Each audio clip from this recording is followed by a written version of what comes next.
Good morning and welcome to Today in L.A. My name's Mike Amos, hoping that you're doing well today on a Thursday as we're moving right along toward the weekend. And, of course, it is March the 21st. Hope everybody is doing well and enjoying their morning so far. It's a pleasant morning out there. No rain really actually in the forecast until maybe by Monday. It looks like the weekend's going to be very conducive for outdoor activity, and so we look for that to be a great weekend. And of course, as we said, the rain will come in by Monday. Super moon out there, the largest moon of the year was last night. A beautiful moon, and it's still out there, beautiful. They call it the super moon. And you folks that love to see a full moon at its fullest, you would have seen it last night, and I'm sure it'll stay pretty large tonight too. And so look for another full moon tonight. The fishermen, I don't know what it is about, the bass going on the bed, or the brim, like Bud Casey used to say, the brim go on the bed with a full moon. And so good fishing out there today all the way through the weekend, so look for that. Pike Liberal Arts swept a doubleheader from Northside Methodist last night. The Patriots knocked off the Knights 12-1. Then Morgan Bundy sent the Patriot fans home happy in Game 2 as she hit a walk-off single to give the Lady Patriots a 9-8 win. Ali Russian allowed just one run on 2 hits and struck out 6 Northside batters. Patriots finished with 14 hits in the win. Maggie Phillips went for a perfect 4 for 4 with 3 RBIs, and while Ali Rushing, Gracie Rushing, and Maddie Johnson all had 2 hits. Bundy, Malden, Dean, and Calhoun each had a hit in that ball game. Let's go to our phones. Good morning. You're on Today in L.A. That's Lower Alabama. Hey, morning. Where you calling from, sir? Grayton Beach, Florida. Grayton Beach, Florida. Is that the home of the Red Bar? It's the home of the Red Bar that's hopefully in the process of getting rebuilt. Really, have they started clearing off all that mess and trying to look at it closer, or what's the plan? I mean, they have all the designs and everything, and they just got to clear all the land off. And yeah, turned out it was electrical fire, so it's definitely slowed down traffic some in Grayton Beach. There's still more bicycles than I've ever seen in my life down here, though. There's probably about an average, I'd say in the front yard every day, I probably see about at least 500 bikes a day. Isn't that amazing? So somebody's making some money on bicycles, is that right? Yeah, somebody's definitely making money on bicycles, and I tell you what, they're also renting a lot down here now, is those golf carts and the Polarises and stuff. Yeah. A lot of people come down to the beach and rent those out for the weekends because you can ride golf carts around here. Troy University wins big last night, 12-0 over the great state of Maine Black Bears. Yeah, exactly, Maine Black Bears. And is that how you get better when you schedule Maine on a Wednesday night? Well, Maine came in with a whopping 1-16 record, but I'll tell you right now, they weren't as bad as the record, because they had some good-looking pitchers. They really did. And Troy hit the ball well last night and got good pitching. And, like you said, I wish we could play Maine every night, but we can't. Yeah, I think Maine had played Alabama the night before. Yeah. And tell me about those Crimson Tide of Alabama. Yeah, one of the biggest upsets they're saying in NIT history, if that's something that people keep up with. But so when they did the rankings, Norfolk State was the number 32 seed in a 32 seed tournament, and Alabama apparently was the number 1 seed. So Alabama it was basically last night, like losing, like compared to like a 16 seed beating a 1 seed in the NCAA tournament. So hard to believe Avery Johnson still have a job today. I listened to some of the post-game comments, and he said he hopes that he'll be back next year. So it's reading, I mean, all kinds of different articles. Like North Florida State noticed, they were saying in post-game interviews that the tie was lagging as early as warm-ups. Oh, really? But basically, they're just saying Alabama wasn't ready to play and didn't come out and play. I mean, how in the world this team beat Kentucky at home earlier this season? They beat some really good teams throughout the season as well. So a lot of teams that are in the NCAA tournament. But, man, I just don't know how you I mean, the team is just going absolutely nowhere. You've got really a junior-laden team. I mean, the point guard's a freshman, and Petty and Jones are sophomores, I think. But I don't know. I don't see where you go from here. Yeah. It's almost like the athletic director, he could have, decided they didn't want to play in the NIT. And, by playing this game, almost knowing they weren't going to show up, it's almost another reason he can get Avery Johnson fired. Is Bill Battle still the athletic director, but he's been sick? Bill Battle stepped down 3 or 4 years ago. They hired Greg Byrne, who a lot of people consider as the best athletic director in the country. Oh, really? From Arizona.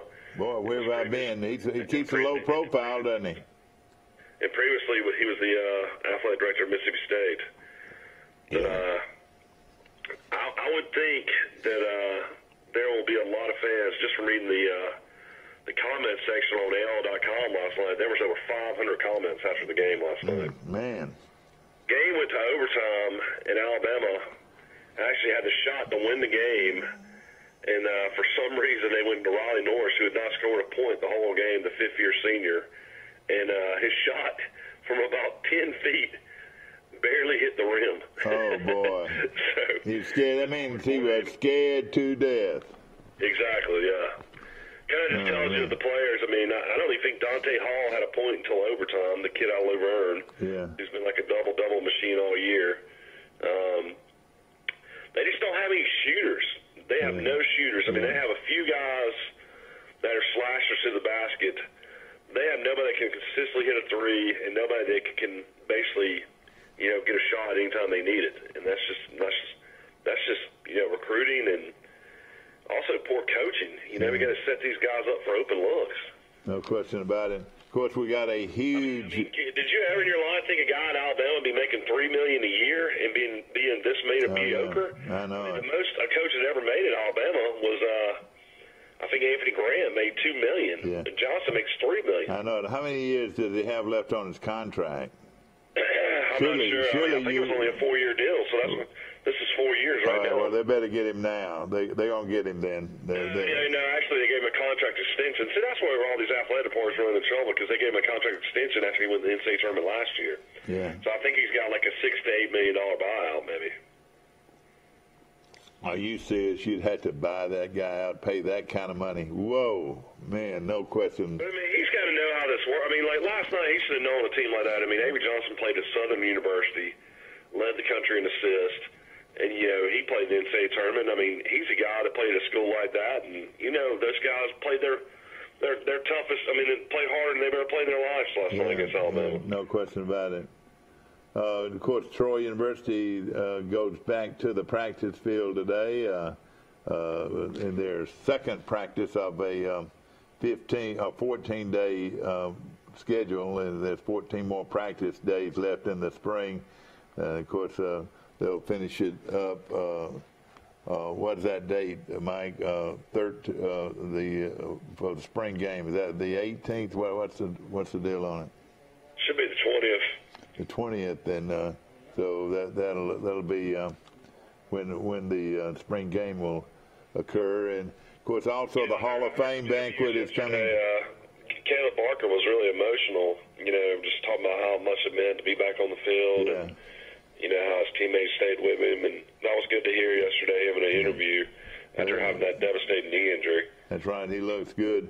Of course, as we mentioned, Troy University beat Maine last night 12-0, and now they'll prepare to go to a pretty tough place to play, Mike. up into the North Carolinas, or actually South Carolina, isn't it? Who do they play at Appalachian State? No, they play Coastal Carolina. Yeah, Coastal Carolina in a 3-game series, which would be going to be big. Of course, Troy lost their first series of the season to Arkansas State. Now they got to go to I reckon one of the toughest places to play in America, wouldn't you say? Well, I mean, you're talking about a program that won the national championship. I mean, I guess 3 years ago. So I mean, you can't ask for much more than that. Of course, when they won it, they actually weren't in the Sun Belt. They joined the Sun Belt, I think, literally the day after they won the national championship. So, still an amazing story. That was one of the greatest stories ever in Division I baseball, how Coastal won a national championship against all the big boys. No question about it. Ladies and gentlemen, we got a great show for you today. We've got Charles Henderson High School coach Mac Whitten and also Sam Judah going to be on our show in just a moment. We're going to take a short break. We'll be right back. Local butchers are on site at both stores and will help you select the best cuts of meat and trim them to your liking. Our USDA Choice beef is the most consistently tender, juicy, and flavorful beef you can buy, all at cost plus 10%. Tori Dunn from Dixie Trails. You get your truck washed here? I sure do. Really, Dunn? I know you're not bringing them cow trucks over here. I do. They're like me when I leave. Loretta, what are you doing? Getting my car detailed. At Trojan Detail, we do it all. Trojan Auto Parts of Troy, home of Napa Know-How. Stop by and see owners Mike and Melissa Kilcrease and their Napa Know-How team with over 100 years of combined experience. We're the only locally owned parts store in Pike County, and we're fully stocked and ready to serve you. We pride ourselves on being your go-to parts store, not only for the simple items, but we specialize in those hard-to-find items as well. Trojan Auto Parts, the right part at the right price at the right time. Napa, a name you've trusted here in Troy since 1945. Napa Know-How. Why buy from Pike County Ford? We live local. Troy is our home, so you'll always be dealing with hometown folks who are all about Troy. We'll beat any legitimate written offer you bring in, so you know you're getting the best deal guaranteed. And no matter what you buy from Pike County Ford, you can always count on the best service before and after the sale. Bottom line, you get good people, a better product, and the best deal, guaranteed. Pike County Ford in Troy, never too far for a far better deal. If you've had an accident or just want a new look for your vehicle, come see us at Troy Paint and Body, where we do it right the first time. Our staff has more than 100 years combined experience and can handle repairs and paint work on any make or model. We also offer a lifetime guarantee as long as you own your vehicle. Our 24-hour towing service means we're here when you need us. Troy Paint and Body, where we may meet by accident, but you'll be glad we did. So come see us at Troy Paint and Body, located on South Brundage Street in Troy beside the post office. Back to our show, ladies and gentlemen. We got a real treat for you today. Matt Whitten, the head baseball coach at Charles Henderson High School, is with us this morning, along with Sam Judah. Coach, good to see you. Good to see you. Glad to have you all here. Yes, sir. Thank you. And, of course, I reckon, Coach, is there a hotter baseball team in the state of Alabama than Charles Henderson? You won 11 straight? Yes, sir. We won 11 straight. You know, we're just trying to play quality baseball every time we go out, and it's all started by our pitching staff, who's done a really good job, and we're just trying to keep it going. And of course, Monday night? Was it Monday night that you played Rehoboth? Tuesday night. Tuesday night. I'll get my days right before long. The Tuesday night, a big win over Rehoboth, in what I thought was a real good win because. Their pitcher was throwing at 82, 84 miles an hour. I thought they were a pretty good team. Yeah, they are. They've played some really good baseball lately. Anytime you play them, it's going to be a good test for us. And, we got another good test today at their place. And we'll try to go down there and just play another quality game and get another win and try to win another area series. Yeah, were they trying to pitch Herring because their backup didn't look very strong? Will they pitch Herring again? Will he be eligible to pitch? I don't think he'll be eligible. We'll see. How does that work? Do they count pitches? Yes, sir. They do? Yes, sir. So you got, if you get to a certain number, you got 1 day rest, 2 day rest, whatever the case is. Of course, Rehoboth led that game up until about the 5th or 6th inning. Then y'all caught fire and ends up going away with a big 8-3 victory, and I thought your team played well. You didn't make a lot of mistakes. I'm going to throw out some names of some of these players, but first of all, I want everybody to get to know you two, and of course Sam Judah. I've known him ever since he was a little boy running around. Of course, his dad and I are good friends, and grew up in Ozark, and it's good to have you on our staff. How did you end up getting him to come to Troy? That's a long story. We talked a bunch over the last couple of years about where our paths were going, and at Christmas I called him about playing golf, and he was like, "Hey man, do you have a job?" And I actually did have a job. So I quickly tried to make that happen, and here we are. Well, you know what I'm talking about. This guy was your competitor, I reckon, for a long time. Yeah. Y'all play against each other in high school? We did, and summer ball. And of course, you grew up in Enterprise. Yes, sir. I'm going to let you tell me a little bit about you first. Of course, born and raised in Enterprise. Yes, sir. And tell us about your baseball background and how you got the Troy job. I played at Enterprise High School and graduated in 2007. Left there and played at Enterprise State for Coach Tim Holsey for 2 years, and then transferred to Huntington College and played. Got done there, injury-shortened career. Came home and started teaching and coaching, and I did that for 6 years in Enterprise, and was fortunate enough to be offered this job when it opened up, and I just knew it was a job I couldn't pass up. So it's playing in Enterprise, and the Enterprise program has been really getting better and better. For years Enterprise, all they cared about was that football team. Then they started, their baseball program started getting better and better and better, and rec ball and so forth. So you got a lot of players now to pick from, don't you? We do. There's a lot of kids over there, and they're slowly getting better every day, and it's a great place to be. Well, the other day, I was riding to the beach, and I was reading the paper, and saw a big victory over Enterprise, where Lawson Scarborough hit 2 home runs. He did. You gave him a free Coke, didn't you? I did. He came up big for us. He hit a big 2-run home run middle of the game to kind of give us another lead, and they scratched back and tied it up and turned it into a really good game. And he came up in the bottom of the 6th and hit another 2-run home run. So good to see out of him.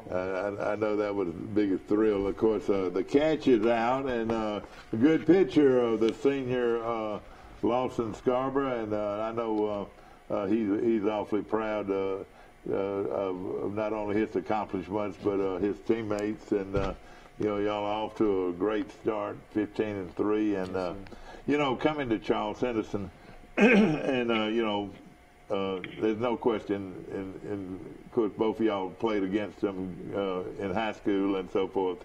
There's an outstanding program. Absolutely. You come in, I would have to say it's one of at least the top 5A programs every year, when it all gets started. But tradition means a lot, and you guys came from traditionally good programs, Enterprise and Ozark, and you know a lot about winning. So when you got here, you knew that hey, the guys that were going to try out, you got to make a good decision, and people don't realize a lot of this is that you've got counting your junior varsity and junior varsity teams. You've probably got 60 kids in the program, don't you? How many you got? 52, 53, something like that. Yeah, which is great, and you build from there. Is that right? That's right. We got a middle school team that's combined of 7th and 8th graders. Our junior varsity is a lot of 9th and 10th graders.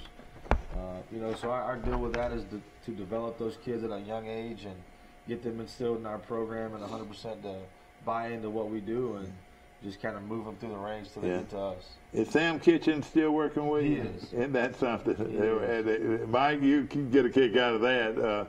He works with your junior varsity, or what? He actually works with the varsity team. Oh, does he? He's on y'all staff then. So I didn't realize that. Did you know that, Mike? Oh, I mean, I knew he was on some of Iron staffs. I didn't know he was still on the staffs now, but that's great to hear. He coached me when I was, 8th grade, 7th grade, I guess. You know, he's a legend around these parts. Y'all probably remember over the years playing Charles Henderson or Troy in tournament ball, and that old guy was with the same old uniform, and they just come out and wear you out. I think he's been coaching here for 100 years. Yeah, really has. He's a great guy, and he's a great role model for us, and we're glad to have him. Yeah, you know, what, Mike? I just was wondering, what's it like playing? Coaching at a school where your principal was a big time baseball player at Troy University. Does that kind of help out as well? It does. You know, we coach together in Enterprise, and it's nice to have an administrator who's 100% behind you and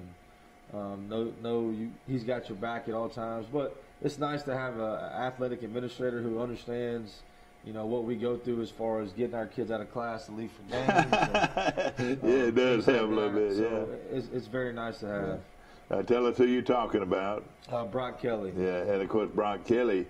Something else you might not know, I watched him play football. He was a heck of a football player too. You know, at Opp High School. Yeah. You know, so he was an all-state punter. Well, I tell you what, a big old running back, what he was, and then, like I said, a big home run hitter at Troy and played first base and everything. To get a guy like this to your left, to add to your program is, I think, really good because you know, not only are y'all friends, y'all are both good baseball people. Sam, how does it feel to be working now for the enemy? You know, I had that talk with my dad, actually, you know, playing some heated games down that hole in high school, but it's good, like you said, the tradition here. You hear what he said, Mike, down in that hole in high school? There's some tough wars down there in high school. You know, they're our area, but playing or coming and coaching for a program that's had a rich tradition, and especially coaching under this guy, is you know, it's awesome. It's giving me back what I needed, and you know, it's a place that, you know, loves baseball. Yeah, you're exactly right. You know, if you want to call any town in this part of the country a baseball town, you'd call it from. And all you got to do is look at the rec programs. You know, they start about 5 years old, and they talk about serious. We're talking about serious baseball at 5 years old, and of course the rec ball. And Dan Smith is out there at every game, you know, taking pictures, and what a great job he does with the rec program. But Sam, a lot of folks from Ozark watching this morning, they say, there's Sam Judah. That's Sam Judah Jr. He has grown up and growing a beard. You know, y'all two have beards, and my son got a bigger beard than y'all do. To get an opportunity at a good 5A program, first of all, just tell us a little bit about your career. You know, I played at Carroll High School. Fortunate enough to go play at Central Alabama Community College for 2 years. Went and played under Coach QB Lowe at AUM. Now, you and Tanner played on the same team then, or did Tanner Higgs? No, we did. Okay, he's a little bit later. Younger. Okay, yes, I got you. And then, you know, I played under Coach QB Lowe at AUM. You know, legendary coach here in the state and everything. Was fortunate enough to play a few years after college, and then hop back in. And Coach Lowe gave me an opportunity to start my coaching career at AUM, and I was fortunate enough to be with him during his final year of coaching, so that was awesome to see. And that really was. Yes, sir. And you know, I'm just happy to be somewhere like Charles Henderson that loves baseball, and you know, the community and the fans and the parents and the players. It's just, it's great. Then have somebody like he said, Dr. Kelly, backing us the whole way, and work for a guy like this. It's really awesome right now. Well, you know, you could always go into the insurance business. His dad owns Circle Insurance in Ozark, one of the largest insurers in this part of the country, and a dear friend of mine, and a huge ball fan in his own right. Don't you know he is tickled to see you coaching at Charles Henderson? I think it's hurting him a little bit putting on orange and blue every day, especially because orange and blue is Auburn also. So now it's Charles Henderson. But you know, one thing I say about my family, my mom and dad, and everybody else that supports me in Ozark, no matter where I'm at, that's their fans. No question about it. And when you played in the independent leagues after college, where were some of the towns you played in? Let's see, I played in Normal, Illinois, Sioux City, Iowa, in Trois-Rivières, Quebec, Canada. And I want to. You played in Quebec, Canada? Oh yeah, it was fun. Let me tell you about that. Was it cold nights? Very cold nights, and you got a quick talking Southern drawl up there where they only speak French. So it's pretty interesting. I bet that's tough. It's a beautiful area, and I bet your mom and dad came up a lot, though, didn't they? They came up to Illinois and Iowa. They did. You know, I wasn't in Canada long enough for them to come up, but you know, they watched every game on the computer. I tell you that much. Well, you know, of course, you played shortstop. Is that right? I did in high school. Once I got to college, moved a little bit everywhere, and ended up finding my home in the outfield. Yeah, exactly. Well, Coach, I know you're glad to not only bring a friend on your staff, but now you're actually teaching at Charles Simpson. Is that right? Yes, sir. I'm doing teaching right now. Then hopefully next year, I mean, you're full staff. Yeah, I'm full staff. Yes, sir. Oh, that's great, and that makes you feel good to have a guy that you know knows the game and happens to be a good friend of yours. For sure. And of course, tell us about Matt, Sam. Tell us. Of course, you've known him quite a while. We've known each other probably since a little before high school, playing against each other, and you know those heated Ozark Enterprise All-Star games. Yeah, exactly. And, what a rivalry there. What a rivalry, let me tell you. And then you know playing high school, then post 12, and I was a Wiregrass guy. You know, my mom's born and raised Enterprise, so you know we have so many friends in Enterprise. You know, we're fortunate enough to be the same age, and you know, we kept up with each other. You know, he played at Enterprise, I played at CAC, faced each other there, and then, like he said, we kind of stayed in contact because we both wanted the same thing with our coaching pass, and fortunate enough, we linked up together. Yeah. Now, both of you guys single guys, or do you married and have a family? I'm married and have a 5-month-old little girl. That's great. That's great. You know, you talking about.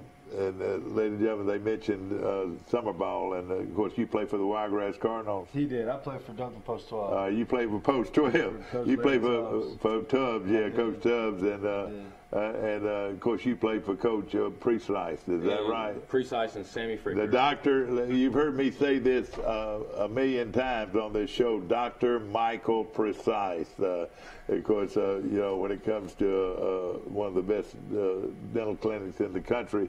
And, you know, he's been a super supporter of our show, but a super supporter of baseball in that part of the country.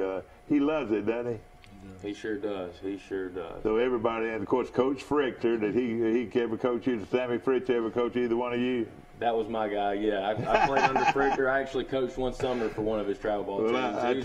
I tell you what, let me tell you something. He's a little different, but, hey, I don't know if anybody knows baseball any better than Sammy Frichter. I agree. And Dr. Precise will tell you right now, you know what gets me about him? You know, he's one of the most well-known dentists in the country, and you know, at Dixieland Dental. And but you know, hey, his heart is coaching. He just you know, he just loves coaching and working with kids, and you know, talking about Wiregrass Cardinals, and you've got a bunch of kids that in your program that play for in the summer. I know the Hunter boy does, doesn't he? I think there was 3 or 4 that played with him the last couple summers, so it's good. You can kind of let them go play and know they're going to get developed and you know be coached well all summer, and you don't worry about what you're going to deal with when they come back. So it's nice to have a program around that you can kind of turn your guys over to for the summer and trust the coaching staff they put together to make your kids better. Yeah. You know, it's just amazing. Back when I played, and I know your dad told you about that, and of course, was your dad a ball player too? He was. And, you know, back in those days, we played 18, 20 games, and that was our season. And maybe, you know, play a little American Legion during the summer or whatever. But these kids now, how many of y'all play 40 or 50 games? 32. Y'all played 32 games. Plus playoffs. Plus playoffs. So to say, let's say 40 games, they play 40 games of high school ball. Then during the summer, they'll play American Legion or some other program that's out there and play 40 or 50 more games. That's 80 to 90 games that they play. You know, you would think they'd get burnt out, but I think you would probably rather for them to be playing ball than digging ditches. Is that right? You know, it's nice for them to be able to go play in the summer, and there's so many places they can go play. There's so many venues across the Southeast, and There's tournaments every weekend somewhere, so it's not hard to find places to play, and it's good for those And guys. then I've got to mention travel ball. Let me just say this. Ladies and gentlemen, you're not going to believe this. We're talking about 40 games in high school and 25, 30 games, let's say if you played an American Legion team, or maybe even 40. And then you've got travel ball, rec ball, and then travel ball. And what is your view on that? Is that too much?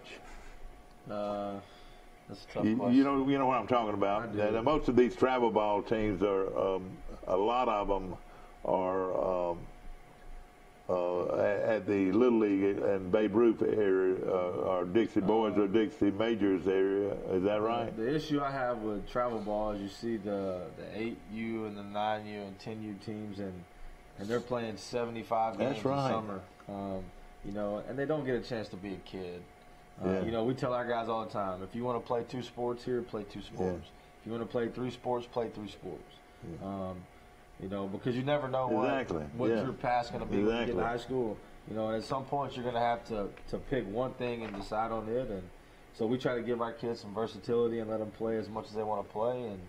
And I think every sport on our campus combines with each other and gives them something that the other sport can't give them. No question.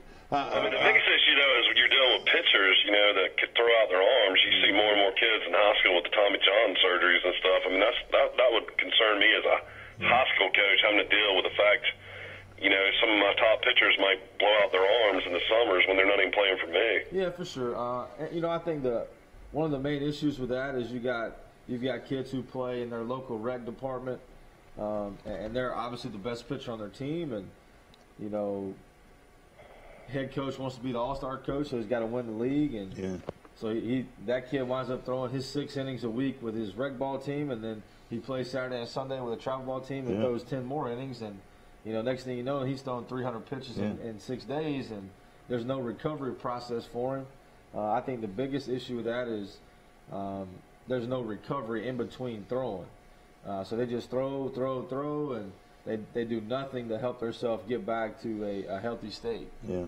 Matt Whitten, the head baseball coach at Charles Henderson High School. I wore my orange this morning, Coach, and he listed there. They had to force Sam Judah to put on that orange jersey. But isn't it great though that baseball is important to the enterprises now? And because everybody would say that's a big football school and whatever. Of course, y'all been good for a long time in baseball, and same way with Carroll Ozark. What a great program, and it makes for good baseball in this part of the country. It does. Now, Andalusia is finally getting away and starting to get the Dixie Boys, rec ball, Dixie Boys and so forth. So that'll be an added addition to this part of the country. Of course, Greenville's already playing.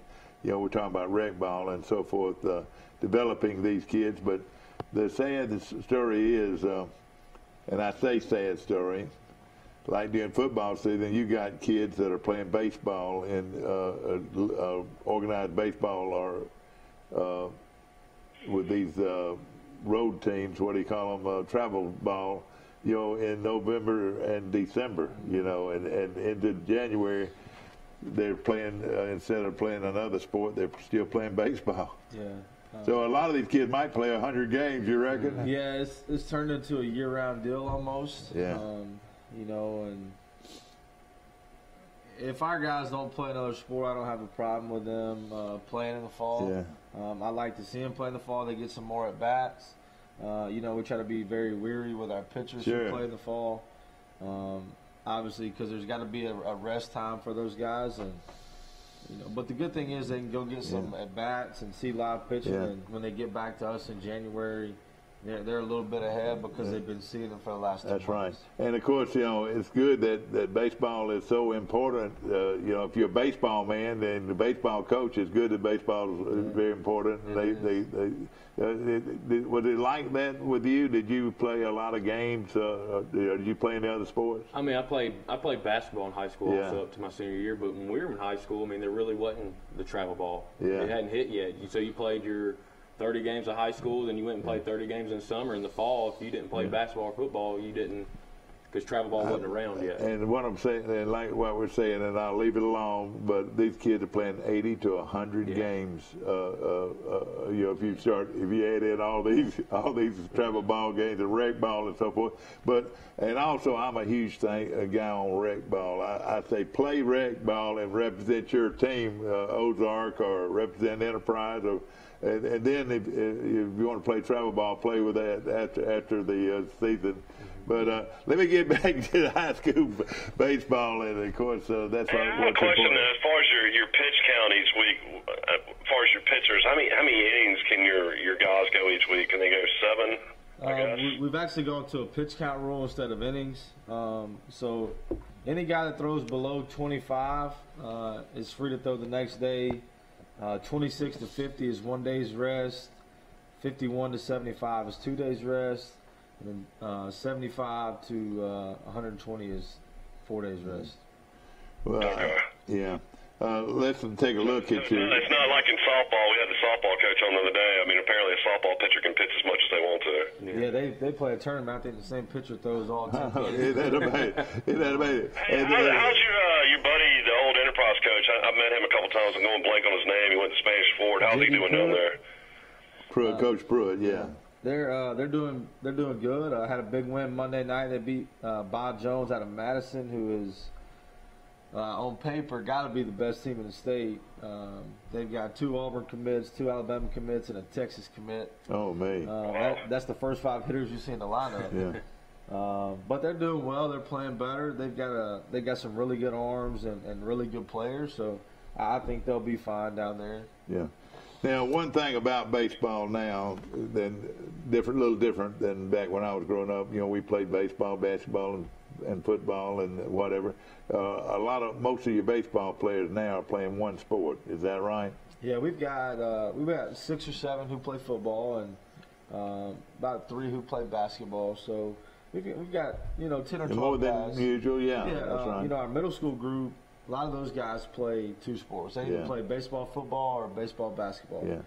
Which is good for us. I like it. It keeps our kids athletic, keeps them involved in things, and I think there's more than one thing to do in high school. And I'll tell you something else that's different. A lot of things different. Of course, the field's different. Back when I played at Hogan's Hole, we didn't even have a fence. If it rolled down the ditch, you know about the ditch, of course. How many balls y'all lose a year? A lot of your players are scared to go down there because they're afraid they're going to be eaten up by something, Yeah, that's the bad thing about hitting batting practice at our field. If the ball goes over the wall, you never see it again. And hey, this time of year, there's been claims of mountain lions in those woods. We've had 2 or 3 different people say they've spotted one crossing the road. No, they said they saw a panther go across the road. One of those black panthers. You know what? Probably alligators down there. Yeah, there's no question about alligators. That lake over there's got an alligator in it. I've seen it. But hey, they are all heading up the river now. Ladies and gentlemen, talking about baseball now, and y'all have to be back by a certain time. I don't want to keep the thing up too long. I'll get in trouble. But the off-season programs and so forth, and your weight programs. I was watching that team from Maine last night against Troy. Let me tell you, they were physical, and they're going to probably be a lot better, the longer the season goes, because they, had to play indoors mostly, or practice indoors. But now weightlifting in the weight room is much more important than it used to be. Getting those legs ready, and you see a good baseball player, the first thing you notice is the legs. Mm-hmm. Is that true? Yeah. We're a big proponent of weights for our guys. We try to really get after it in the fall, and one thing that we've implemented this year is we try to lift 4 days a week, regardless of how many games we play. It's important, isn't it? It is. I mean, because you can tell the ones that have lifted and the ones that haven't lifted. That's correct. And our deal is, we want to be our strongest of the year when we start the first round of playoffs. You notice a lot of teams started to deteriorate when they get there. They're tired, they're weak, they haven't been in the weight room, and we try to keep our guys on the same routine week in and week out, and game day or not, we're going to live. Yeah. Of course, right now you're 15-3, and you beat some good teams, and you've won 11 straight. What do you attribute that to? Starting pitching for the most part. That's right. Yeah. So let's talk about your starting pitchers right now. Who is your number one guy? Or do you have Huner, one? Walker Stallworth. Both those guys have done really well for us. Now, Huner's a senior, isn't he? He is. All right. Now, Stallworth is what? Sophomore. Sophomore. He's going to be a good one, isn't he? He is. He's got a chance to be really good. And, of course, again, the weight program will really help him. He's going to be tall, it looks like, and so forth. So right now you've got Huner, and I was impressed with Huner the other day. He didn't. His control was pretty good, and I thought he had a good curveball. He did. And then he was throwing some kind of changeup or something that seemed like it made him better. Yeah, he's a three-pitch guy. He's fastball, breaking ball, changeup, and does a really good job commanding the inner half of the plate. And he's going to throw strikes every time he goes out there. I'm going to tell you something else. Who's the pitching coach on your staff? This guy. Yeah, that's right. Coach Sudden Sam Judah, as we call him, Of course, the changeup has changed baseball in a way, hasn't it? Yeah. A good changeup is probably the best pitch out there because the batter doesn't know exactly what's coming. He's fastball or changeup or a curveball or a slider. Right. It's so many things you got to look for now instead of that old heat. Most good hitters can hit the heat, but it's those off pitch. Trying to.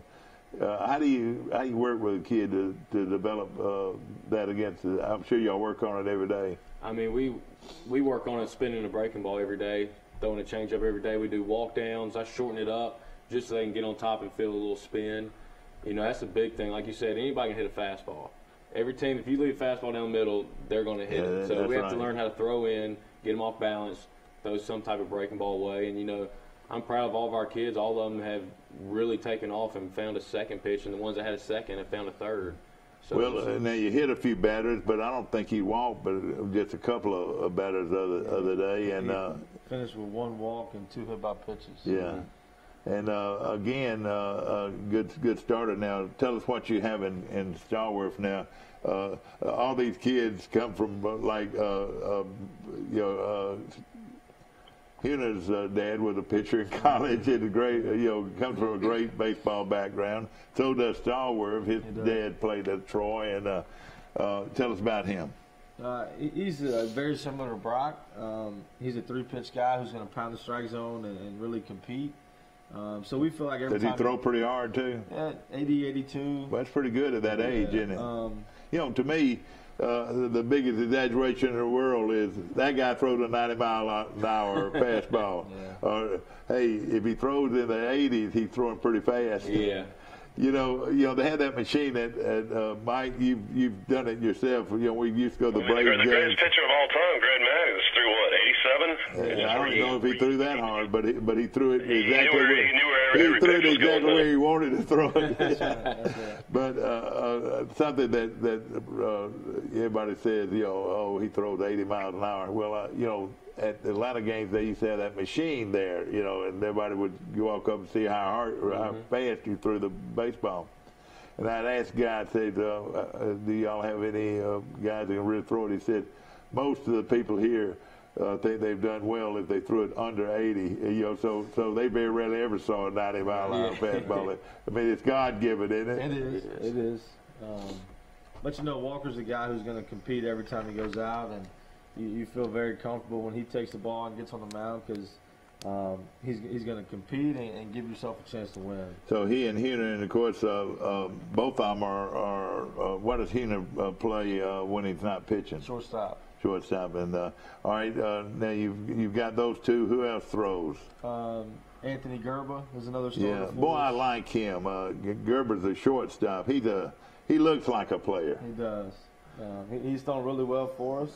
And then you also got Darrell Lee, who's a freshman.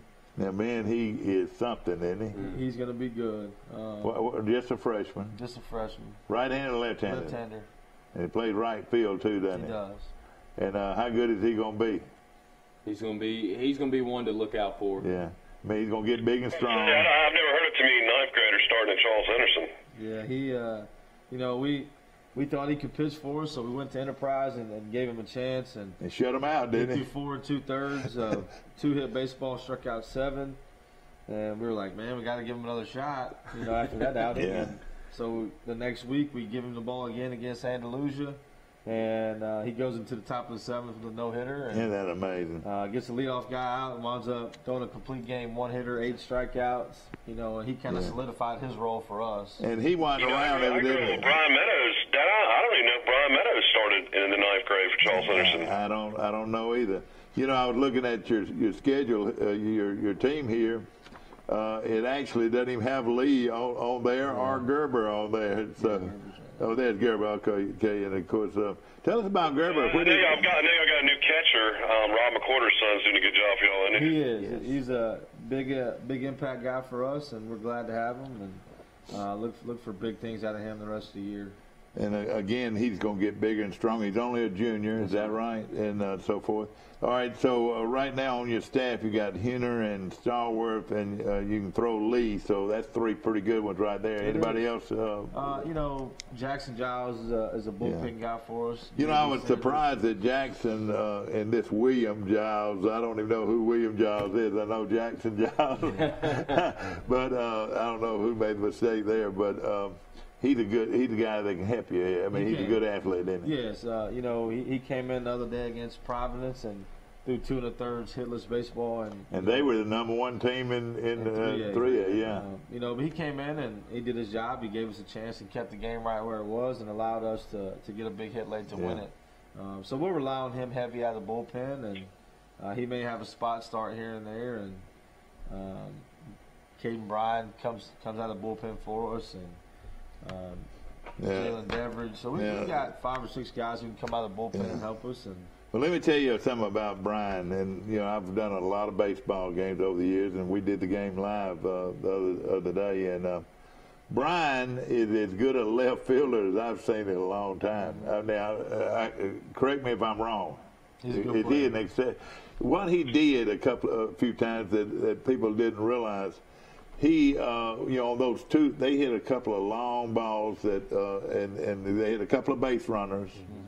And he disguised that look in left field. You know, they have to do it at Fenway. They do it over at Troy, whatever. You know, because you don't want those runners to think that it's going to go out or it's going to stay in play. Right. But do y'all teach that? Yeah, Jared C., who's our outfield coach, collegiate outfielder, he's taught our guys about that. Especially in left field, the wall's so high. Exactly. A lot of those balls come off the top of the wall. So what he did, he held them to just maybe 1 run or 1 base instead of, hey, if they had known he was going to hit the wall, most all of them could have scored, you know. Yeah, there was one time I know they had first and second. That's they right. hit a ball off the top of the wall, and they scored 1 run, and it was still first and second. Exactly right. I think he held them to that just 1 run, too. Yeah, and so, I mean, he's an exceptional outfielder, isn't he? Yeah, he's a really good player. Now, did he bat much in that game? He did. He batted the whole time. And what grade is he in, Coach? He's a junior as well. And his name is Caden Bryan. Caden Bryan. And here they got him down as David Bryan. Is that right? That's it. Okay, all right. So that's why I couldn't find it. Tell us about Chance Pollard. How good is he? He's really picked it up late. You know, he's kind of our igniter. He got on 4 times on the night. He sure scored did. 4 times. Isn't that amazing? I didn't realize that. I mean, when he gets on base, there's a good chance he's going to score because he brings so much to the table. He's got enough pop in the bat to run a ball in the ballpark. He'll take a walk. He'll hit a single. Great leadoff guy. He is. You know, so he kind of gets us going and sets the tempo for us. Of course, he also was an outstanding football player too. You know, he's just a good athlete, isn't he? He is. Is he a senior? He is. Yeah, he'll probably play somewhere, don't you think? He will. He will. He'll find a spot. Yeah, no question about it. All right, tell us about now Christian McCall. Is he a backup, or tell us about him? Yeah, he plays outfield for us too. He can pitch for us. He can do a lot of things. So we'll see what happens here in the next couple weeks. Now, all of these 52 to 60 players. Y'all go through a tryout. I mean, these kids can't just say, Coach, I want to go out for your team, or I want to play on your team.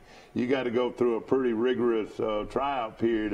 You don't take just anybody, and I'm sure one of the hardest things that you have to do is to tell a kid that he did not make it, or he was a runner-up, or whatever. Yeah, we do a 5-day trial evaluation period, and we do all the basic stuff, the fundamentals of the game, and then we move into some live situations. And we like to see the kids in action. And, so you have a lot of inter-squad games and so forth. We'll try to let every pitcher throw, and we'll do a coaches inter-squad where coaches throw it live. And it gives us a chance to see the kids play the game, and you can really pick out who's got a really good baseball IQ and understands the game. And that's exactly what Mark Smart at Troy does. It's not a trial deal, but he says the reason that we play so many games during the off season is because that's where you want to see their reactions in game type situations, and so you do a lot of that yourself. We do. All right, your infield had Lawson Scarborough at third, and tell us about Lawson. Lawson's a really good player. We're transitioning from catcher to third this year. He's taken that in stride and become one of our better infielders. And he's got a bright future ahead of him playing third base. So he's a good hitter and so forth. He is. Yeah. He's a really good player. Got a little pop, doesn't he? He does. All right, Gerber's at shortstop. Where did Gerber come from? I don't remember him that much growing up. Has he always been in Troy, or yes, do you know? As far as I know. But let me tell you something I mentioned on the show is he looks like a shortstop. He does. He carries himself like a shortstop. The shortstop's always been when I was growing up, the shortstop was a pitcher and also the guard in basketball and the quarterback in football. It's always, but he does a great job. He does. Him and Brock Kuhner both play shortstop for us, and they both pitch for us, obviously. So. So Gerber does pitch some too? He's a solid player and done a good job for us, and we'll keep playing him over there. Well, you got Debridge at second, and I thought he made 2 or 3 big plays. He did. Really good defender. He's kind of fighting to keep himself in the lineup every day, and it's hard not to put him out there. He's like I said, he's a really good defender, and we're lucky to have multiple guys who can play. Exactly. Y'all turned the double play 2 or 3 times. I thought it was very impressive. Will Reeves does not play like he weighs 250 pounds or 200. I mean, he's quite agile. He is. Now, he makes the play now over at first base, leaping up. As I said, if it had been anybody else, that had been a double and scored 3 runs. But, hey, he was 6'4", and he reached up and grabbed it. And he's quite agile for a size.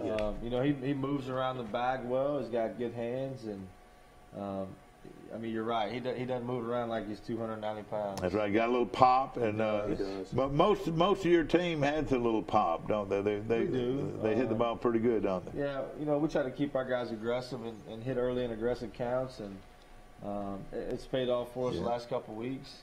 We try to hit a bunch of doubles and. Run the bases as best we can. We got some guys who can really run, so if we get a guy on second, it just takes 1 hit for us to score. No question about it. What are the dimensions out there? I remember when back when I was in high school. I can't even remember down the lines and what's in the alleyways and in center field. What are the dimensions of that field? I want to say it's 310 down both lines. Obviously you got 25-foot walls. That's right. So it plays about 330. That's right. And then center field's 365. It's a normal high school ballpark. Yeah. A lot of places you go are 310, 345, 365, and ours plays very close to that, with the exception of left field. I tell you what, it's an excellent place. I was talking to a Philadelphia. I've never seen a high school ballpark like that. When they built that years ago, Dad. Why did they choose that location? Well, it was because it was on their campus. It was our practice field. That was the band practice I know, but I'm field. talking about the bleachers are so unique. Oh yeah, now that was they started pouring concrete. I reckon, and because we were talking about how unique that is. It's a great place to watch a game, but it is quite unique. But they just started pouring concrete. I don't know if they had any thought in it because it's not exactly balanced, but it's a perfect place to watch a game. It is. Have they ever added more bleachers down, like right on the field, or is it still just the same it's always been? Yeah, that's right, Mike. You wouldn't need any more bleachers. You've got plenty of bleachers. No, I mean I know that, but I'm just saying your fans are kind of far away from the field. I always just wondered if they wanted to build something closer. You know what? It's not that. I don't see it being that far away from the field. What is your feeling on that? I mean, if you sit at the top, yeah, it probably is. I tell you what, if you sit at the top, you get those delicious hamburgers and hot dogs, man. That's the best place to eat in town when y'all play ball. I wish they. I don't know what kind of seasoning where they got this seasoning, but those hamburgers and hot dogs are good. Yeah. Sometimes I've gone over there in the past just to buy the hamburgers and I'd leave. They got some good food in there. We're talking to Matt Whitten, the head baseball coach at John Sanderson High School, and Sam Judah. And I used to be in the sporting goods business. I used to sell bats. What kind of bats do y'all use? Our guys have got a bunch of different bats. Some guys swing DeMarini, some guys swing Easton, some guys swing Rawlings. Now with BB Core and the way the bats are made, they're, technically every bat's the same. It can only come off so hard. So it's all about feel and what you like, and, if you want a balanced bat, end-loaded bat, whatever. We see all of it. Coach, Rollins actually makes a pretty good bat. They do. Yeah. Of course, you've got some other players. Of course, McWhorter has a great arm at catcher, and not a whole lot of folks try to steal the ball, steal base on him. Is that right? They don't run on him. And of course, your right fielder, of course, is Lee, and your center fielder is Pollard, and your left fielder is Brian. That's three pretty solid outfielders. Is that who you normally go with? We just actually started playing Daryl out there. Walker, Stallworth. He made a couple of big hits too in that ball game. He can help you with a bat. The Lee can't he? So you'll see 4 or 5 different outfielders out there depending on who's pitching and that type of situation. But we've got a couple guys who can play out there. Do y'all have any left-handed pitching? Daryl Lee, okay. That's great. Now I know the rest of the story, don't I? There you were. I'm curious, Charles Henderson, I guess I graduated in 94, and the area is just totally different. Who's all in Charles Henderson area now in baseball? Us, Rehoboth, Carroll, and Greenville. So, and of course, three schools, okay. Yeah. Now, when do y'all play? Y'all play Carroll yet? We do not. We'll finish the series with Rehoboth today. Have a week off for spring break and come back and play Greenville. You going to the beach now for the spring, or y'all going to Florida? We're going to Fort Payne up in North Alabama. Are you really? Wait a minute. I hear Mama right there said, you mean y'all are going to Fort Payne? Y'all not going to the beach? Yeah. You used to go to the beach every year, didn't you? Yeah, we did. My wife's going to the beach. So that's good that y'all play. Y'all will play probably 4 or 5. Are you going to play Bob Jones or what? No, we're playing in Fort Payne High School's little tournament. I've been to Fort Payne a few times. I don't know who all's coming. There'll be a lot of local. Don't let anybody talk you into going to Menton now. Menton's got a really good restaurant up there, actually. That's what we've been told. The Wildflower Cafe, if you want a good steak. Okay. We might try it out. Yeah, you got to want to go to Fort Payne, but it is a great place. It's a lot of fun talking to y'all today. And of course, y'all can take y'all's team to the Alabama Country Museum to see all their memorabilia. The group Alabama, yeah. That would be fun. Now, who will y'all play there in that tournament? We'll play Sylvania. Yeah. Fife, Fort Payne, and Wait a minute, Coach. You said Fife. It's 5. 5. Sorry. 5, yeah. If you ask for a drink, don't ask for a Sprite. Ask for a Sprite.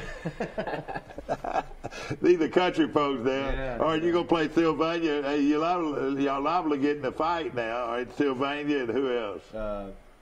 5, Fort Payne, and Chattooga out of Georgia. A lot of your team, your players have never been into the mountains before. They're fixing to go to the mountains. Yeah. They fixing to go to the mountains. That's going to be a lot of fun. And of course, that starts next week. It does. We'll practice Wednesday afternoon, and then we'll get on the bus Thursday morning and head up and play Thursday night, play 2 Friday and Saturday, and come home. Oh, that sounds like y'all could really maybe play in some cold weather up there. I mean, it's about 10. I lived in Birmingham for years, but up there it's probably 10 degrees colder in Birmingham at least. Yeah, it's in the mountains. Yeah. Yeah, we're just hoping it doesn't rain. North Alabama's been getting pounded with rain, and so I'm sure it'll be cold, and hopefully we can dodge the rain. A few of these kids that we didn't mention. Who I tell you, this Keontae Brantley, he's another good athlete for his size, and he's is he a junior or what? He's a senior as well. Oh, he's a senior. He plays a lot of first base for us. Him and Will kind of split time. Did he hit the ball pretty good? Yeah, he can really hit. Yeah. So he'll be in the middle of our lineup. Yeah. Of course, he's a solid player, and I was looking for Tyler Stanton. Now I'm not familiar with him. He's on your team. Yeah, he's a newcomer.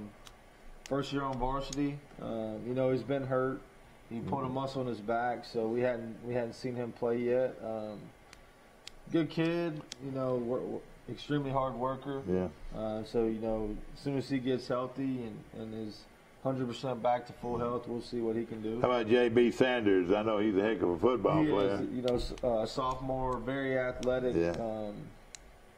You're gonna see him more in the outfield in the next couple of weeks, and he's a guy who brings a lot to the table with his athleticism and speed. So we'll look for big things out of him in the next couple of weeks. Of course, Jackson Giles, like you said, can do a lot of things for you. Good athlete, and like you said, he can help you with pitching. Of course, when you come back, some big series. Of course, you'll have a home and home with Carroll. Is that right? Yes, and they look to be pretty good too, aren't they? Are they having a pretty good year? Yeah, they're 10-5, and they're on kind of the same winning streak we are. They won a bunch in a row, and so it'll be a good test for us. And going to Rehoboth, going to their place, I mean, they're a pretty good baseball team, so you're going to run into a pretty tough game today, probably. Yeah, we'll get their best shot again, and that's what we expect. Who are you going to throw? We'll throw Walker Stallworth. All right, good. So you throw Stallworth, and what he's got all the pitches. What he's got? He's fastball, breaking ball, changeup guy. I mean, if he just goes out and does what he's done every start, we feel pretty good about our chances. Is this year? How far away are y'all from the playoffs? When the playoffs start? Third week of April. Yeah. Okay. This is your second year or third?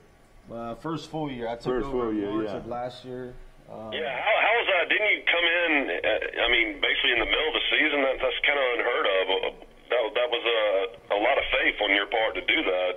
Yeah, we were in the middle of the year, and was fortunate enough to be offered the job, and came up and met, talked to Dr. Kelly and Dr. Hicks, and when I left, I knew this was a place I wanted to be, and a job that I couldn't pass up, and obviously very lucky to be here and blessed to be here. So, well, I tell you, players have got to buy into their coach. They got to, do things, the way, your philosophy and your beliefs. And do you feel like the guys, having that short time last year, like towards the end of the season, they start buying into things? Yeah, you could see the attitude and morale change. The good thing for us is we got to go through half a year and the whole summer, and so when we got into the fall and we did some different things in the fall, I think our guys knew we were 100% invested in them, and it's kind of changed who we are as a program, and very beneficial for us. Yeah. Well, you're on a real run right now. You win 11 straight and so forth. What is your feeling about everything? Characterize this coach here, Sam. I mean, what he's done here is pretty special. I mean, he gets the players play hard. As long as we keep doing what we're doing now and playing the game the right way, and believing in ourselves, believing in what we're teaching, believing in Coach Witten, we'll be fine. You know, we started that word believe about 2 weeks ago, 3 weeks ago. Hey, listen, I believe is my favorite 2 words. Yes, sir. And, you got to believe. You know, he just puts together really good practice plans, everything. We work on certain things each day that we need for the game. And, you know, the kids are fully bought in. We're fully bought in. And, you know, we're hoping to keep this run still rolling. Yeah. All right, now, is it just you 2 on the varsity, or who else works on for you? Me, Judah, Taylor Polk, Jared C., and Sam Kitchens. Okay. And now, Stephen McKinnon, is he the junior varsity head coach? And what age group is that? That's 9th and 10th grade. Yeah, okay. And then Andrew Lowry is the head coach of the middle school. Is that right? That's right. 7th and 8th grade. And so. All right, before y'all get off today, a non-baseball question: who's going to win the NCAA basketball tournament? Duke. He says Duke. Well, I've got Duke as well. I got Duke playing North Carolina. I got Gonzaga upsetting them all. Oh my goodness, they're not going to do that. Yeah, exactly. Who won last night, Mike, in the play-ins? There's a player I know Arizona State was up by about 14 at the half. I don't know. You know, I got a 2- and a 1-year-old, so I probably was dealing with them. There's a kid from Charles Henderson that plays for St. John's. Okay. You know, he played football for him. What's his name, Mike? He played football and basketball. Josh Roberts. Josh Roberts, and he went down to Florida and played for a little bit, and now he's at St. John's. And Josh Roberts plays. I don't know how much he plays, but he plays for St. John's. That's awesome. And then also last night, Mike, North Carolina Central played North Dakota State. Who won that game? Yeah, North Dakota State won. So those are the 2 play-ins, and we start the March Madness. Have y'all filled out a bracket? I have not. No. Need to get on that. Yeah, the more important thing, is that right? Yeah. I tell you, we're tickled, and we appreciate your time this morning. And do I need to write you an excuse to get back? That'd be awesome. Do y'all have time to go to breakfast? No, I don't think so. No, we'll probably just go straight back. I was going to go to Bird Drugs. Did y'all ever go to Bird Drugs? I have not. No, sir. Oh, man, that's the best hamburger in town. And, of course, it's got eggs, bacon, and grits, and great length sausage. And if y'all like a milkshake, it's the best milkshake I've ever had in my life. It's the homemade milkshake in the silver container. And they make you any kind of milkshake. My favorite is the chocolate. And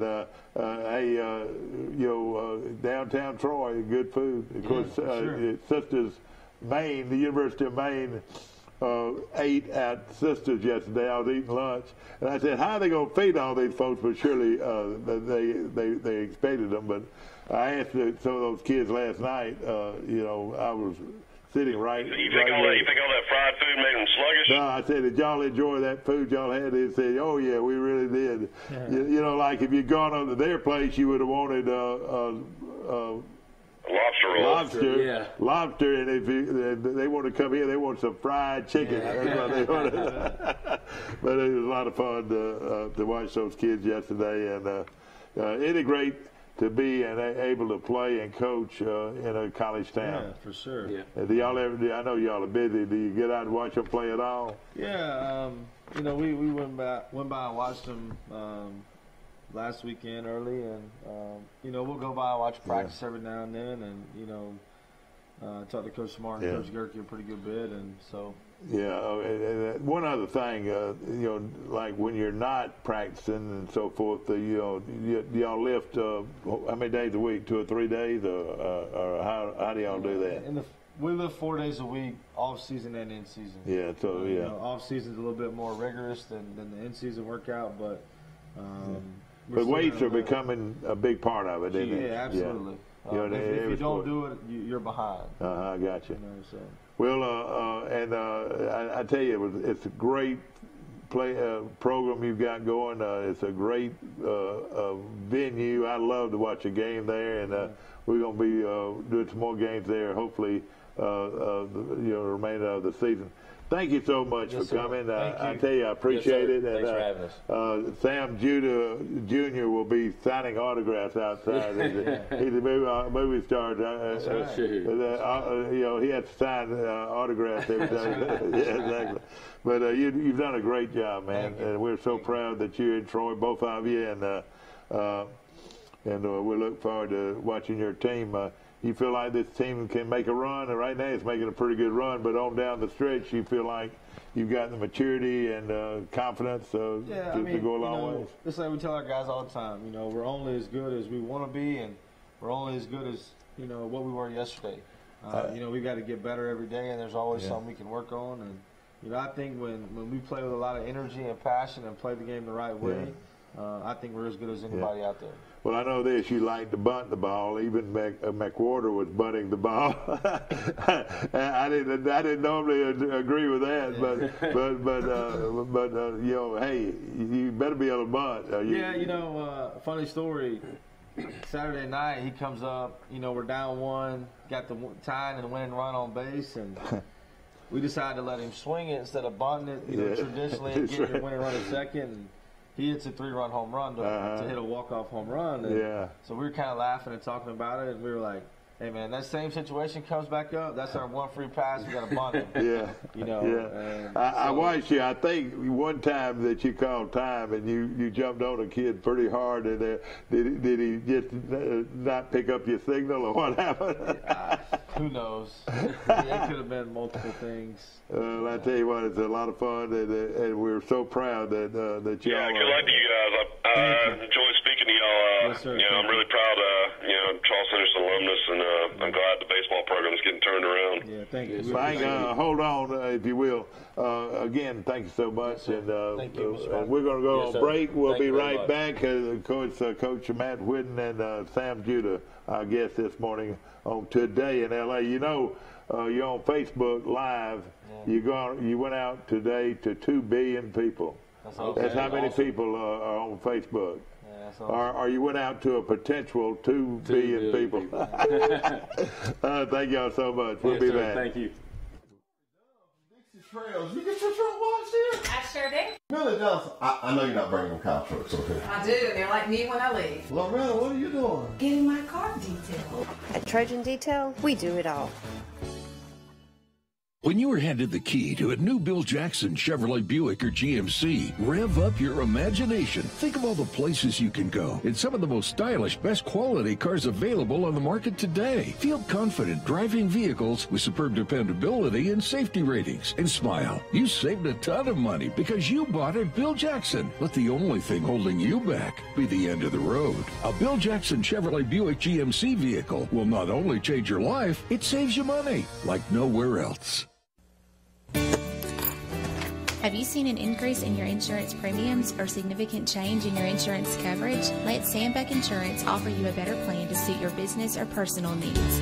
Sandbeck Insurance offers many lines of insurance, whether it's home, farm, or auto insurance, work comp, business, or health and life policies. Sandbeck is here for you. Call or visit our Troy, Enterprise, or Andalusia office today. Sandbeck Insurance, where we take pride in taking care of your insurance needs. At Cost Plus 10%, we offer your favorite brands at the best price. At Piggly Wiggly, we keep it simple. We price our products at cost, then add 10% at checkout. We carry all your favorite name brand foods, and we accept manufacturer coupons. Find us on Facebook and see our weekly specials. Trojan Auto Parts of Troy, home of Napa know-how. Stop by and see owners Mike and Melissa Kilcrease and their Napa know-how team with over 100 years of combined experience. We're the only locally owned parts store in Pike County, and we're fully stocked and ready to serve you. We pride ourselves on being your go-to parts store, not only for the simple items, but we specialize in those hard-to-find items as well. Trojan Auto Parts, the right part at the right price at the right time. Napa, a name you've trusted here in Troy since 1945. Napa know-how.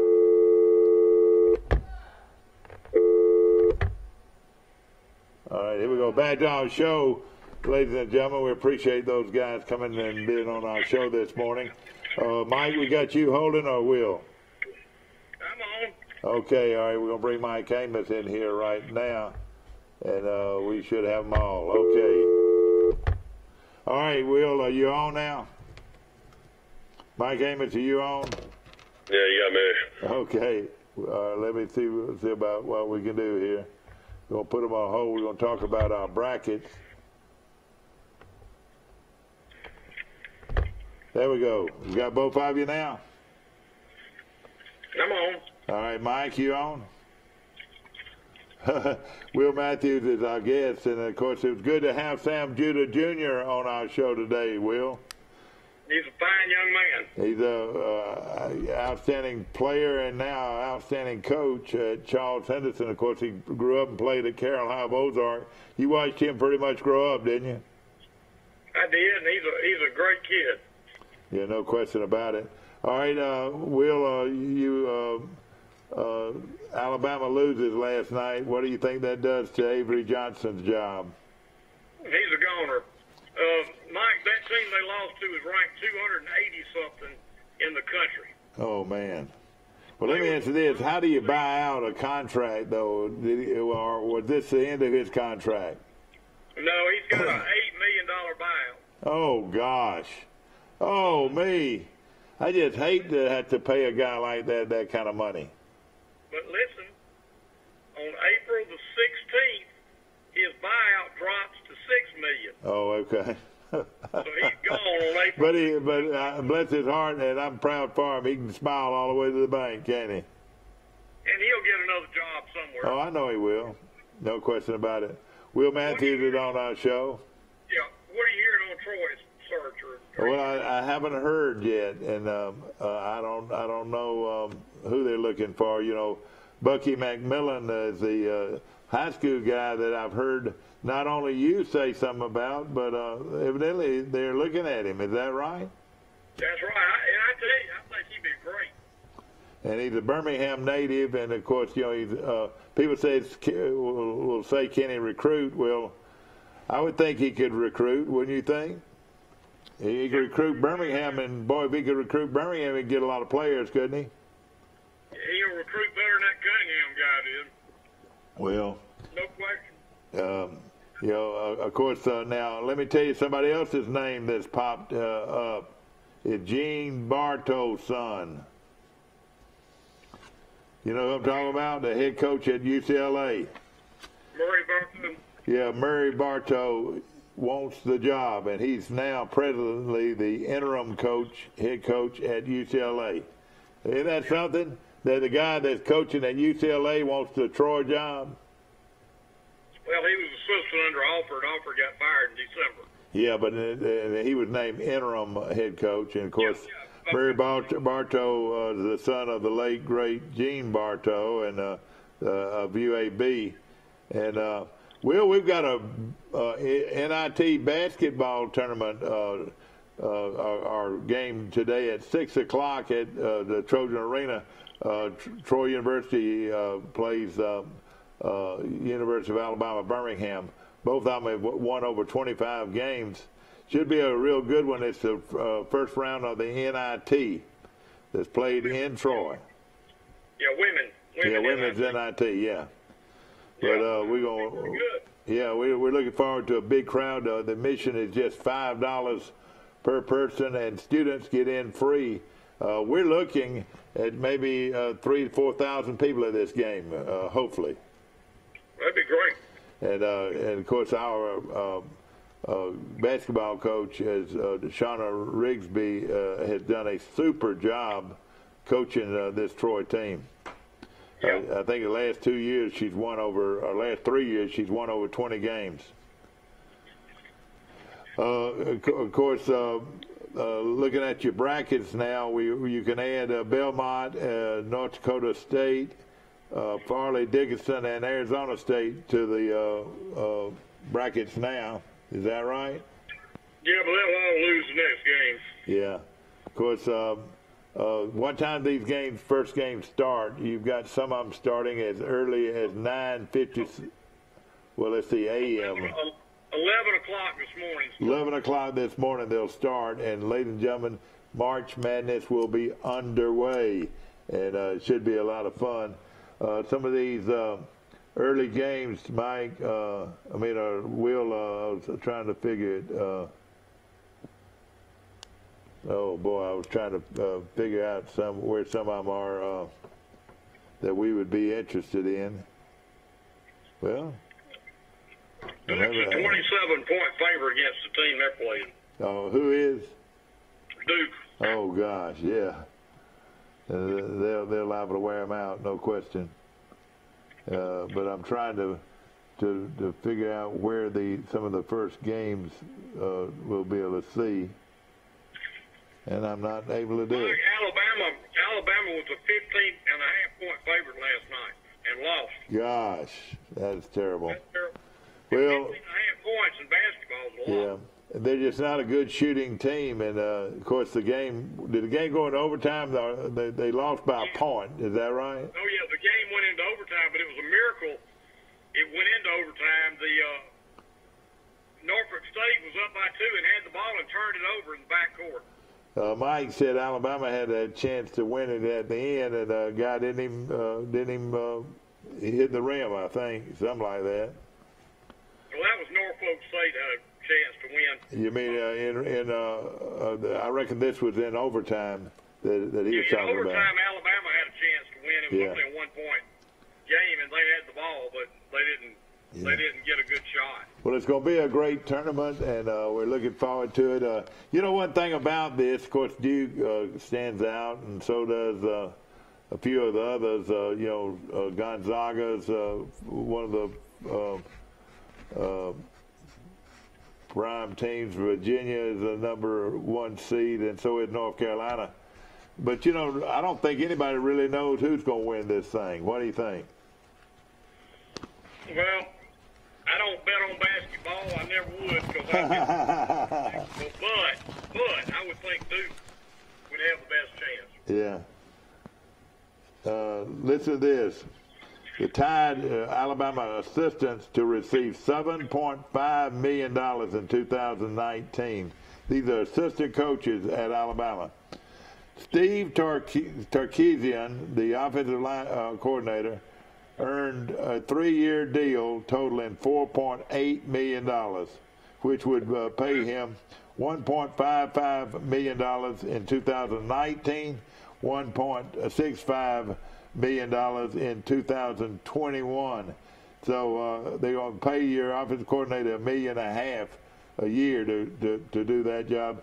The defensive coordinator has a 1-year renewal through 2021, and he's going to make $1.1 million first year, then $1.2 million the next 2 years. Does it say what Charles Kelly's being paid? Yes, it does. Let me see here. Golding's $3.5 million deal as a defensive coordinator earned him a raise from $450,000. Can you believe that? The defensive coordinator is going to be making $1 million. His last salary was $450,000, wherever he was last time. Let's check and see what this young man is making. Okay. Tysh Lupa, I don't know how you pronounce it. He's making $1.1 million as a last year's defensive coordinator. See Jones Kelly. Let's see what he's making. All right, here we go. In addition, Alabama's 6 other assistants will earn a combined $3.825 million in 2019. With associate defensive coordinator safeties coach Charles Kelly drawing the most with a 2-year deal. Hear this.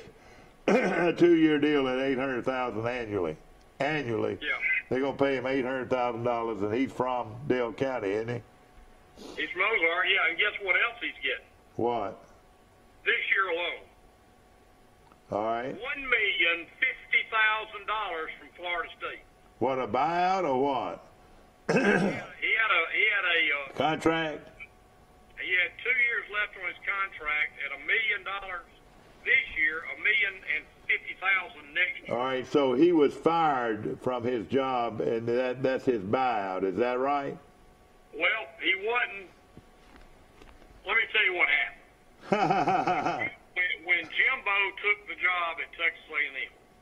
Yeah. Guess how many coaches he took with him?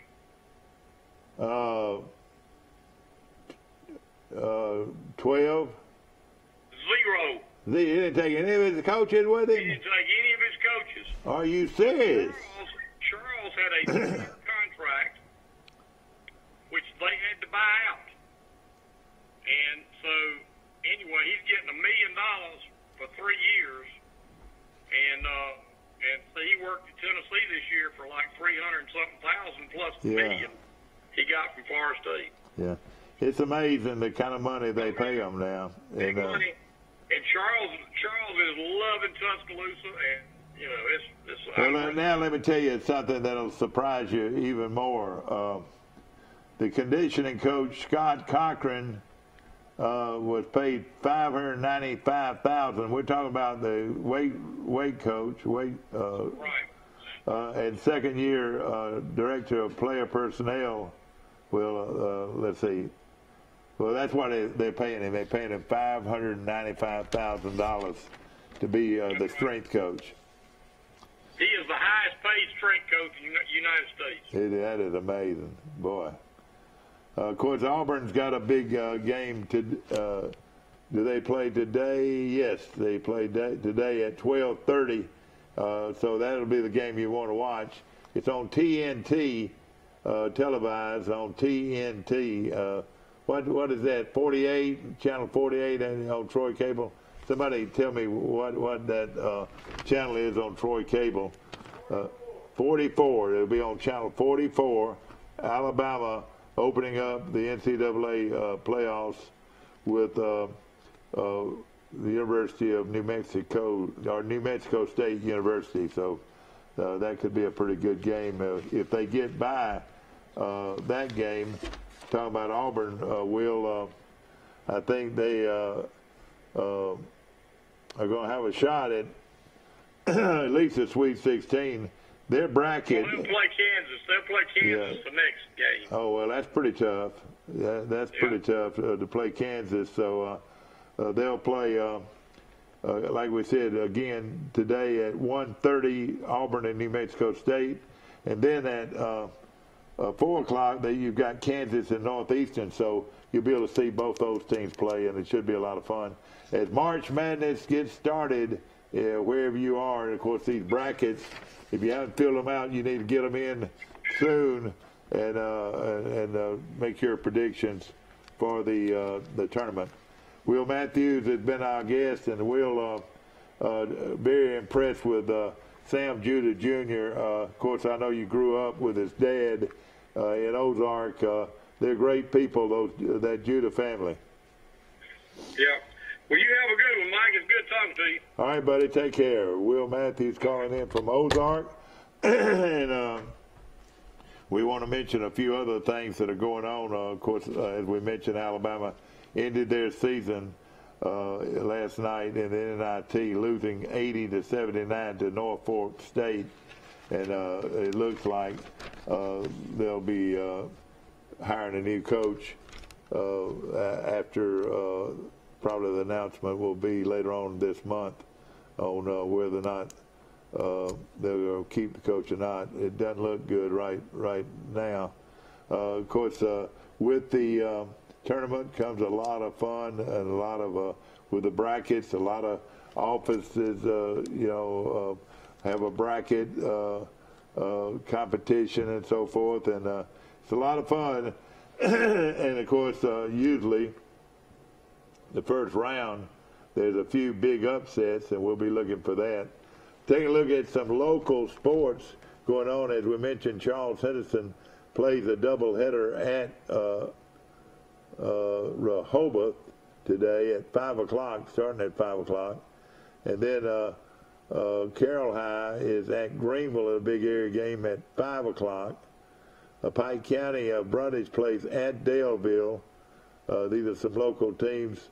New Brockton's at Luverne. Houston County is at Arrington. Those are some local games. Pike Liberal off to another great start.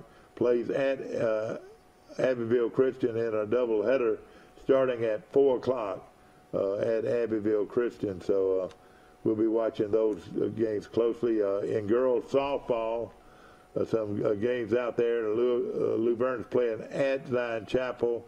GW Long is playing at Slocum in girls softball. Ops at Strawn.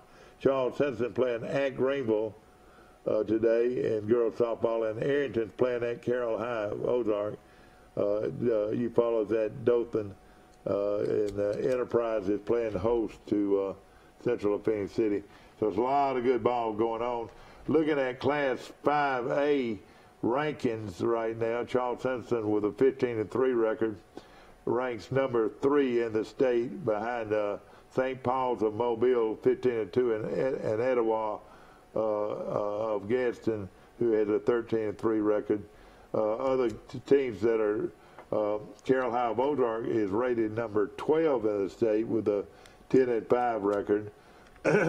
And those are, and then let's look down the line here. Pike Liberal Arts ranks 7th in Alabama Independent Schools with a 14-5 record.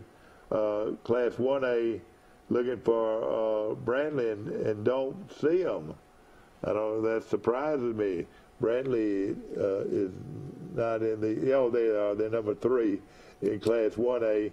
Arrington is number 7 in Class 2A. And GW Long is number 1 in Class 2A, so they're off to a good start. So is Goshen. They're ranked number 12 in 2A with a 9-3 record. And New Brockton, 9-3, ranked 13th. So those are some local teams that are doing well. Providence Christian of Dothan is number 1 in 3A with 11-4 record. Hope you've enjoyed our show today. It was a lot of fun to talk to the baseball staff here at Charles Simpson High School. They're off to a super start. They won the last 11 straight. They won 14 out of the last 15. Coach Matt Whitten has done a super job with this baseball program at Charles Simpson High School. Looking forward to seeing you tomorrow, bright and early, when our guest will be a former All-SEC first baseman, and we're looking forward to seeing him tomorrow right here on this show.